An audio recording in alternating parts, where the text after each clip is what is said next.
வணக்கம் friends. Chapati fried rice பண்ணுறதுக்கு cut பண்ணி வச்சுருக்கேன் சப்பாத்திக்கு உள்ளது.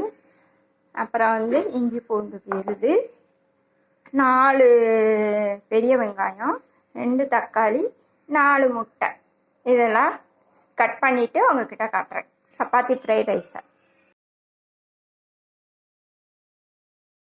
அடுப்பு பற்ற வச்சுருக்கு, எண்ணெய் ஊற்றிருக்கிறேன்.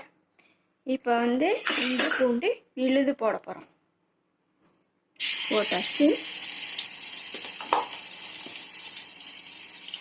வெங்காயத்தை போட்டு வதக்கணும்.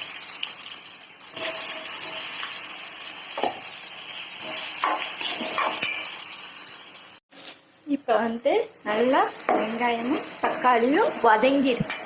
இப்போ 1 ஸ்பூன் கரம் மசாலா பொடி,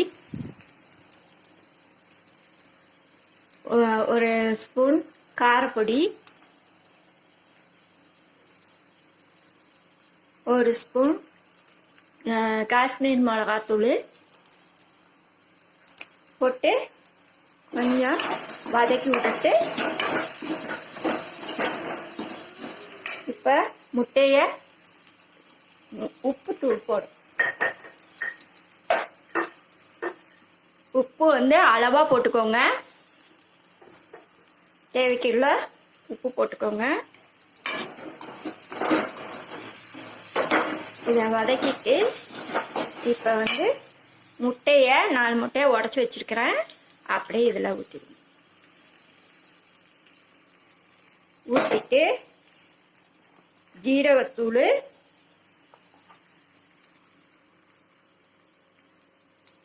கொஞ்சம் போட்டுக்கோங்க, பெப்பர் தூள், மிளகுத்தூள்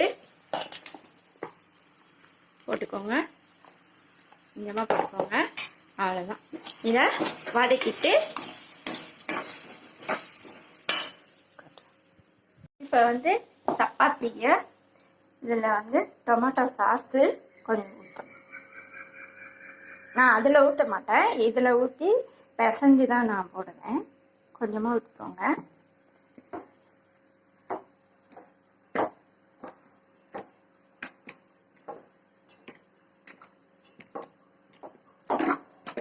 போட்டுட்டு கொஞ்சம் சில்லி ஃப்ளேவர் கொஞ்சம் நான் போடுறேன். கொஞ்சோண்டு சில்லி ஃப்ளேவர் கொஞ்சம் போட்டுக்கோங்க. Chilli flavour. இப்போ டொமேட்டோ கொஞ்சோண்டு போட்டுக்கோங்க.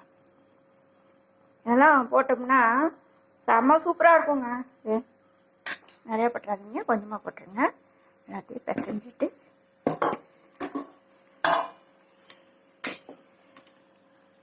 இப்போ இந்த முட்டையோட இதில் போட்டுட்டு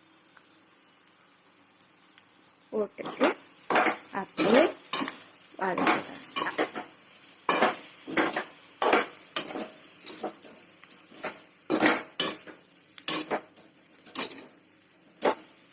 சப்பாத்தி ஃப்ரைட் ரைஸ் ரெடி ஆயிடுச்சு.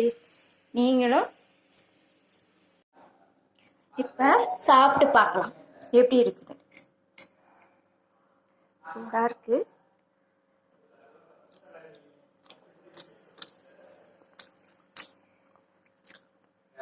செம்ம சூப்பராக இருக்குங்க.